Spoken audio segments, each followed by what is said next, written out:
Good night, everyone, and welcome to another edition of Dialogue with the Diaspora. I am your host, Diane Haylock.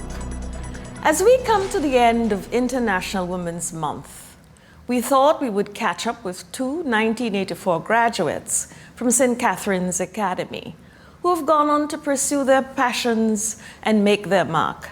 Sayu Bourjwani lives in New York and is an immigrant rights advocate and author. She was the first Commissioner of Immigrant Affairs of New York City and founded the New American Leaders, which empowers New American movement leaders to run, win, and lead. Most recently, she founded the Women's Democracy Lab, established in 2020 to support women of color in elected office. She's the author of People Like Us, the new wave of candidates knocking at democracy's door. As you can see, Sayu has been keeping busy since the days of SCA. Welcome to the show, Sayu. Thank you, Diane. It's great to be here. And I'm very pleased to also have with us tonight Mrs. Pamela Burrell McLaughlin. Pamela started off teaching at UB's Science Department after she received her graduate degree, and then returned to Jamaica to pursue her doctorate, after which she lectured at the University of Technology in Jamaica. Pam then moved on to the Institute of Forensic Science and Legal Medicine, Ministry of National Security, Government of Jamaica, as the Senior Director of the Forensics Sciences Section. Pamela lives in Jamaica and is currently the Research Administrator at the Mona Office for Research and Innovation at the University of the West Indies, Mona campus. Both of these ladies have their PhDs, but I know they won't mind me calling them by their first names. So once again, glad to have you here, Pamela and Sayu. Thank you. Thanks for having me. We know that you both went through high school together at SCA, but tell us a bit more about your early days, your family connection, and how you ended up in New York and Jamaica. Let me start with you, Pam. Well, my parents, both Belizeans, my father was studying in London, so I was born in London, but got back home quick enough that it was merely a memory.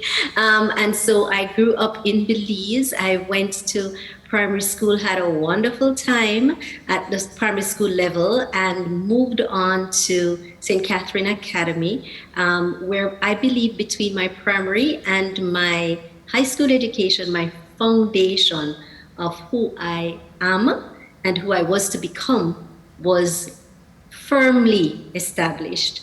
After St. Catherine Academy, I moved on to Belize Technical College and then on to UWI. So growing up, I had a typical Belizean child's growing up, walking to school or being dropped. I rode my bike sometimes when I was in St. Catherine's to get to school. And so it was an absolutely lovely, idyllic time to grow up.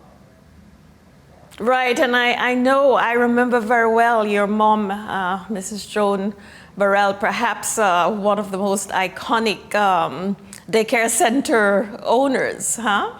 Yes.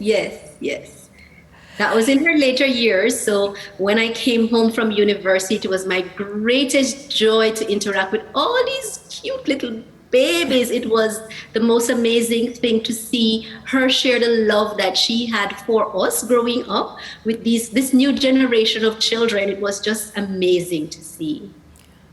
And Sayu, what about your roots in Belize, and when did you migrate to the US?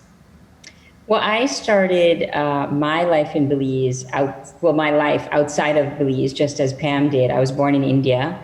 But then we came to Belize when I was 4. And in fact, this year, 2021, marks the 50th year that my parents have been living in Belize, which is a really striking thing because you take it for granted and then you realize that, they have spent more of their adult life in Belize than they did in India. So we came as a family at the age of 4, and all my formal schooling happened in Belize City, first at St. Catherine's Elementary and then at St. Catherine's Academy. And as Pam said, I think the foundation for who we are, particularly as strong women, committed to community service, outspoken women, a lot of that was established at St. Catherine's. And so like I hold very fondly those memories of the friendships, the relationships with the teachers, the ability to look out the classroom and see the Caribbean Sea, the food, recess. I mean, I talk about this actually in some of the work that I do outside of Belize about the formative experience of growing up in a country where, yes, there are class differences and there are inequities, but I was one among many brown girls in my class, and felt different because of my Indian heritage, but very much Belizean and very much accepted in this kind of beautiful multiracial democracy that we have in this country. Yes, it certainly is. Tell me, both of you, are you from one of those graduating classes from SCA that keep in touch through reunions and get-togethers? Well, we have very active WhatsApp groups as well now. I think after our 30th reunion, has it been 35 years? I've lost track. I just prefer not to think about how many years it's been, but we have a WhatsApp group and we've had a couple of really fantastic reunions. And what's great about them, I'll say a little bit, because I know unfortunately Pam and I haven't seen each other in person at those reunions or for a really long time, but what was very special for me as a result of those reunions is that new friendships were also formed.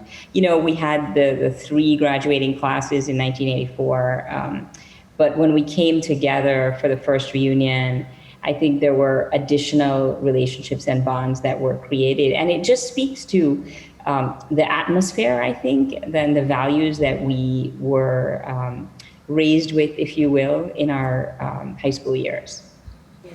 Pamela, how do you keep in touch? Well, I am fortunate enough, as you said, to have very good friends who are very loyal. So even when I get distracted and I've been out of touch for a while, I am brought right back in the fold with great love as if nothing has passed. Between the internet, the various social media groups that are available, mutual friends that keep me in touch and up to date with what is happening with my various classmates over the years. So that helps a lot to keep me grounded, remind me of my Belizeanness, as well as to keep a bond with my classmates and friends and Belizean family. Sayu, I want to talk a bit about how you became an advocate for immigrant affairs. Did something happen to trigger this career path? Well, I'm going to give you the short version of this story because there's many longer versions. But the short version, I sometimes talk about the fact that I was born in one country and then had lived in 3 countries and 4, I think, or 5 cities by the time I was 4. And so as much as I feel very Belizean, I also have a very palpable sense of belonging everywhere and nowhere. And when I got to the United States, that became very, very much sharpened. I think a lot of us have an image of the United States as a place that is so welcoming and that anyone can succeed. And I think immigrants perpetuate that mythology as well because we want to tell our friends and family back home that we're doing very well. And so, to be fair, it was a rude shock for me when I left school life in the United States and started to navigate work life and experienced discrimination, not simply because of my race or gender, but because of my immigration status. So I'm sorry, some people might have heard the story before because I often share that I was fired from my first job on my first day. And it's because they discovered that I had a student visa and the student visa allowed me to work. But this company that I had been hired by said, you know what, we we only hire people with green cards or citizenship. And there were a series of experiences like that that really enabled me to, pushed me towards advocacy and towards creating, wherever I live, I feel it's important to work towards equity and opportunity for all, not just in words, but also in real possibilities. And then the other thing I will say is that I went from being very focused on young people, which is where I started my kind of the most important part of my career in the US, to then working more broadly on immigrant rights in New York City. And in between, I came back to Belize, which I think, Pam, you and I overlapped in Belize after when you started teaching at UB, maybe. I know that we have seen each other after high school, and I think it was in the 2 years that I was teaching at UB. Correct. So that was kind of a messy answer, but I think the most important thing is that I've always been aware of how fortunate I am, and how important it is for me to work towards creating a more level playing ground for people who, have less opportunity than I do. Absolutely. Pamela, you've been lecturing for some time now. Tell us a bit about that journey. Did you always want to be doing what you're currently doing now, or did that just evolve? You hit the nail on the head. It really just evolved. I recall when I completed my master's from the University of West Indies Mona campus, Mommy said, "So what you going to do?" I was like, "I don't know." But seriously, I actually have always enjoyed the sciences. I loved everything about learning the sciences and being subsumed in the research and the knowledge of the sciences, that I just assumed my career would unfold automatically. So I was given the most wise advice I was given of my adult life. Mommy said, I think you would be a good lecturer. You do well, you speak to persons well, you love explaining stuff, you have passion for what you've learned. I think you should apply to lecture at UB. So I was like, okay. Let's do this. And it has been the most amazing journey. I have stepped outside of lecturing a few times. Currently, I'm not actively lecturing, but it is, I believe, what I was born to do. I feel complete passion and joy when I'm sharing knowledge, much to the dismay of my children, because I'm always sharing knowledge at home too. but I do enjoy lecturing. So my journey began, as I was saying, at UB. In between my master's and PhD, there was about a 5-year break there. I will call it a break. And I thoroughly enjoyed what I was doing. I grew as a person when I was at UB, and I made lasting friendships, and I learned a lot of life skills that I have benefited from. I went on to do the PhD because I always felt incomplete without a terminal degree in my area, not just for the qualification, but for the focusing on, what they say in PhD, a lot about a little, but really focusing on a particular area of interest for me. So I broke and went away and studied, but after studying, I kind of went right back to where my heart was and started lecturing even while a PhD student at the University of the West Indies. I went on to UTech, and I was at UTech for a chunk of time. And then I stepped out a little bit, but I believe that at my core, I am a lecturer. And so that's my journey to the foundation of who I believe I am. And even while I'm in other areas, I utilize these skills to, share knowledge, do training, etc. I can't seem to shake it, and I don't want to. Sayo, let me go back a bit to your work with young people in particular. At what age did you start your first nonprofit, and what inspired you to start the South Asian Youth Action? So I think I, in similar ways to Pam, I have always wanted to, maybe you said you didn't know that right early on, but from a young age, I wanted to work with young people, and I wanted to teach. And I kind of fell into youth development work in large part because of the limited opportunities that I had to be in the formal education system in the US just because of my immigration status, etc. When I started South Asian Youth Action, it is interesting because in New York, I became much more connected to my Indian heritage for a period of time, because in the US, there is a very limited racial framework, especially when I first arrived. There's black and white. There was some space for Latino, Hispanic, or Asian American, but even in that kind of framework, Indian Americans, South Asians I couldn't figure out where I fit. And in the US, they want to put you in boxes, that's still a challenge.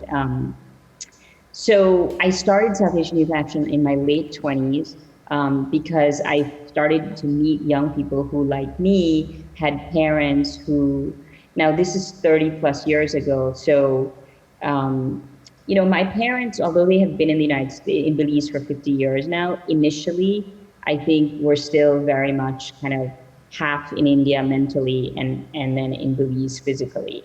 And there are a lot of immigrants like that in in the United States, people who kind of have one foot in the homeland that they left behind and one foot in the US. And when I was meeting young people like that, it became very clear to me that there was a role that we could play in helping support them as they navigated life in the US.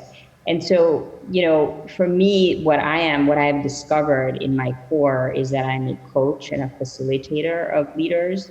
And so the South Asian Youth Action was the beginning of that journey of recognizing that the role that I could play in people's lives was helping them achieve some of the dreams that they think are hard or impossible to achieve because they don't have the tools, they don't have the support of parents, they don't have the resources or the knowledge. That must have been quite a daunting experience for you, stepping out and undertaking something like that in the environment, in fact, that you spoke about earlier. Yeah, I like challenges. I started the high school newspaper. Do you remember this, Pam? Yes, I do. I surely do. It was often a one-person mission. So I think that's funny, when I share, we sometimes try to be as much like as our parents as we can be, and sometimes we try to be as little as like them as we can be. And I think the way in which I'm like my father, especially, is an entrepreneur, except that I do it, in what we call a civic or social entrepreneurship. I like the challenge of starting something, getting it going, getting it stable, and building the foundation for other people to continue with. Ladies, we need to take a very short break right here, but we will be right back to continue this very, very interesting conversation.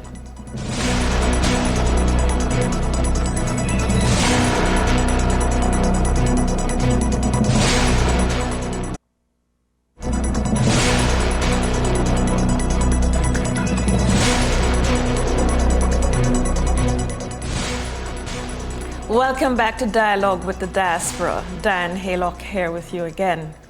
For our last episode of this program during Women's Month, we're talking with Sayu Bajwani and Pamela Burrell McLaughlin, two former high school classmates who have been making waves in their respective fields.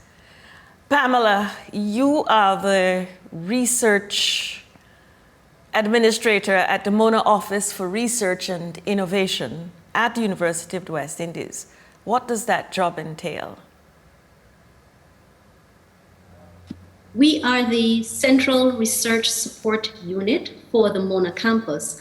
The University of the West Indies has multiple campuses on multiple islands, and on Mona campus, which is in Jamaica, our researchers are supported at the faculty level, but also at the campus level.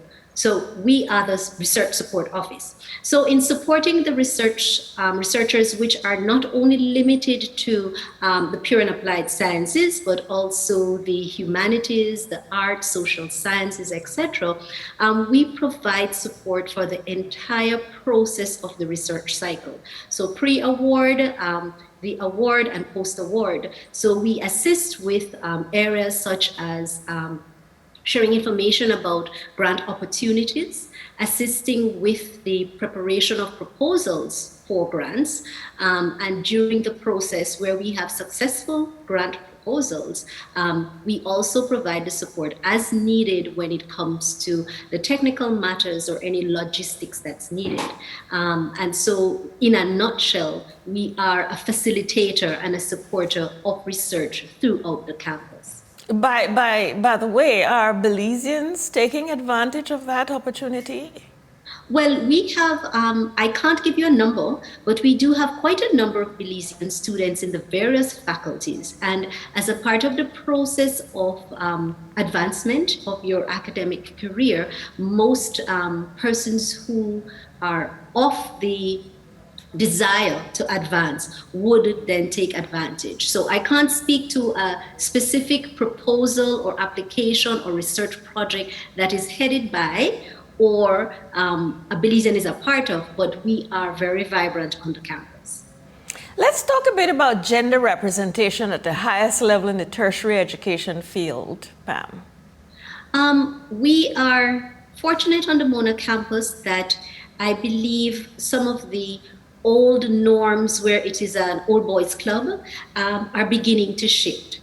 For example, the office which I currently hold uniquely has always been headed by a female since its genesis in about 2013. So that is something new. But in the upper echelons of the university, there still appears to be more of a male dominance than female dominance. However, we are present, we are vocal, and we are contributing on par with the other gender. The Mona campus is very, very, very focused on ensuring gender equity. And in fact, that is part of the university's strategic initiative to ensure fairness and equity. And I think based on my experience, we're doing a good job. Of course, there's always room for improvement, but I can confidently state that what I joined, because remember I joined about 3 years ago, what I joined was an institution that was focused on equity and ensuring that we have gender roles not limited, management roles not limited to the male gender. If I could go back to you, Sayu, Saya was sort of a stepping stone for other nonprofits as far as I understand. How challenging has that been to start, run, and secure funding for a nonprofit in New York? It is challenging, and it's more challenging when you are breaking new ground. In the US, there's still, but definitely then a sense that South Asians were a model minority, that everybody was a doctor, a lawyer, etc. When in fact, there were many families, working class families, who were not necessarily helping their kids prepare for college or, kind of jobs that provided financial security. And so kind of there's two things that happen. First, you're helping people understand why the organization needs to exist. So there's an education process, and then there's a begging process. But I often say that I learned very well from being at SCA. I learned how to ask for money really well when I was at SCA. That was a core part of not our curriculum, but our activities. And then when I started New American Leaders, it was the same thing. Now we see, I think a lot of people around the world, including in Belize, see this representation of people like Alexandria Ocasio-Cortez and Ilhan Omar. But 10 years ago, when we were having these conversations about having people like us and women like us in office, it was new ground to break. And so This is why I'm in a job transition right now. I'm starting something new, but I'm going very slowly because it was 10 years of, with my second organization, raising money and making the case is really hard because you really are constantly out with a begging bowl, and there's a huge amount of responsibility that you have to basically pay people's salaries, and so their livelihood is often dependent on the financial success of the organization. So this new journey you're on is the Women's Democracy Lab? Yeah, so I'll say a little bit about that. One of the challenges in the United States is that it's a democracy that was designed by wealthy white men for wealthy white men, right? So, people of color, African Americans were not considered full people. They couldn't vote until much later in the journey of American democracy.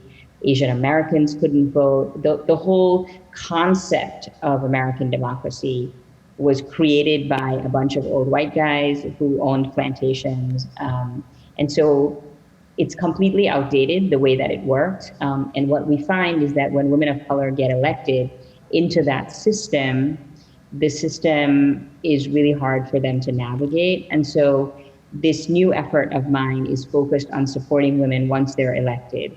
Instead of saying, bye, see you later, how do we support them so that they are able to show up as their whole and authentic selves in this system that really wants us? The system doesn't even want us to be at the table, and we're at the table, banging the plates and yelling for something completely different. And the expectation is that we're supposed to sit quietly and follow the rules. And so I'm trying to figure out what Women's Democracy Lab is actually going to do programmatically. But the need that we have identified is that women need support even after election. Right. So having won the election is really just the tip of the iceberg, really.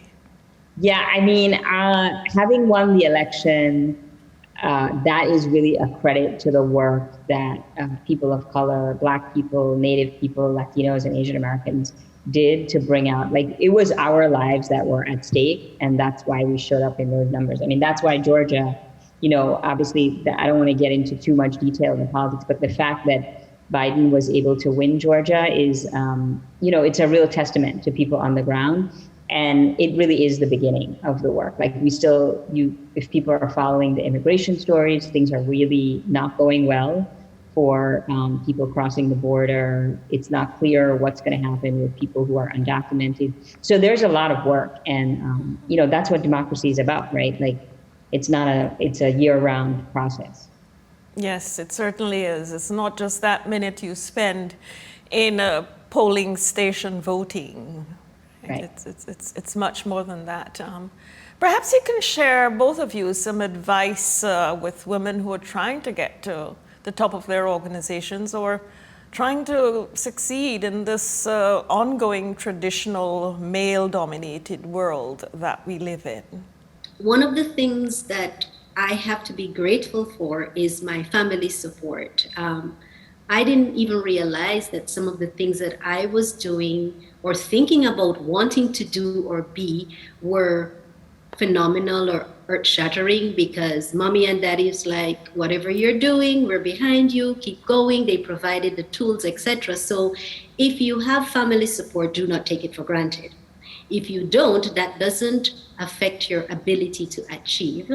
My major advice would be to decide that you will be successful at what you're doing. I know that sounds a little bit flippant, but why I say that is if you decide you're going to be successful at what you're doing, when it gets difficult, when you have to make decisions that you are trying to determine what path to take, you are founded on this, you're focused on your prize, if you want to call it that. So as Sayu was saying, when things get hard, you just dig in a little deeper because they will get hard. In fact, they're more hard than not most times. But deciding that you're going to succeed is the most important thing. And you also have to determine what is your version of success, because that is something where we get all these messages as what you're supposed to be doing, when, at what stage, and whose idea it is of your fully self-actualized self has to be yours. So I believe focus, know what you want to do, try to keep your eye on the prize, and know that it will be hard, but just persevere. Sayu? I will say a couple of things. One, that has been very important for me is having a sisterhood of people who have my back, who are the ones I go to when I get feedback that I think, no, come on, that's not really what I meant. That's not what I was thinking. So, and I have a very strong sisterhood of friends that, it changes with different stages in my life, but there's a core group of people always who I turn to for affirmation, for get a gut check, all of those things. I think that's really important because leadership is a lonely journey. I mean, there's no question about that. But the fact is that there are other people who can support you in that journey. It's just in the organization, it can be very difficult. The other thing I would say is that it's, I lost my train of thought, so I'm going to try to catch it up. But I think that there's much like what Pam was saying is that everybody has their own individual path, right? And leadership is not something that has to look or be a certain way. Like you can assert leadership in your classroom, you can assert leadership in your home, you can assert leadership in your family. It's not about an external definition of, you're the head of an organization or you're the head of a company. And I think that I believe that the way I became asked to be commissioner was because even with my small community-based organization, I was demonstrating leadership in a number of different settings. And so that may not be the path for everyone, but I think that often if we want to see change, we have to be that change ourselves. We can't really wait for other people to make that change. And again, it doesn't matter how small the unit is. And then the last thing I would say is that I'm deeply influenced, and I think Pam and I probably share this experience. Those of us who had so many female teachers, had female role models in Belize. And I think of Belize as a culture and a society with strong women, but the society around us does, what I say is that women don't have an ambition problem, they have an affirmation problem. So when I talk about this sisterhood, when I talk about, whatever practice you need to have others or yourself affirm for you that you can do the things that you want to do, that what you want to do is not crazy. And even if it is crazy, it's still valuable because it's your idea. So as much as the messages are that we see these women in strong leadership positions, I know that there's a lot of counter messages that say, well, you crazy, why would you do that? And you can't do that because this, or why aren't you married? Or how are you going to take care of your kids if you do that? All of those things send us messages that it's not entirely okay to be the whole and authentic person we want to be. And so we really have to create the support. So I say in a shorter version, like, don't deny your ambition, but make sure that you create the support for the affirmation that you need. Any final thoughts? There's not much more to say because I think what Sayu indicated is really something that's dear to my heart, where you define your own path. As she indicated, the messages, they can break you if you let them when it comes to trying to determine what is your path to success. But as I said, I'm grateful for my family support growing up and my current family support. I couldn't be or do anything without that foundation. Indeed. Sayu? I would just say that I'm grateful that you brought us together, and I'm grateful that these conversations are happening, in public, where we're where we're able to show up in our fullest self. Because I think that, hopefully that serves as a way to strengthen other people's resolve about what they want to do. Because if a little girl from Belize can go get appointed to New York City government, then, you can pretty much do anything. Well, you're both phenomenal women in my estimation, doing some phenomenal things, and we're really proud of you. Keep up the excellent work, and thanks so much for joining us tonight for a very inspirational dialogue. Thank you for having me. Viewers, we now take a short pause for a final ad break.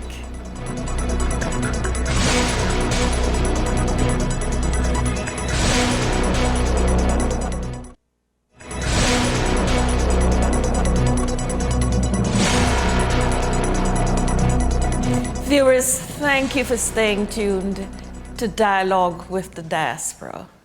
While it is obvious that the socio-political environment for women in Belize leaves a lot to be desired, it is equally true that many Belizean women have shattered ceilings here at home and across the oceans.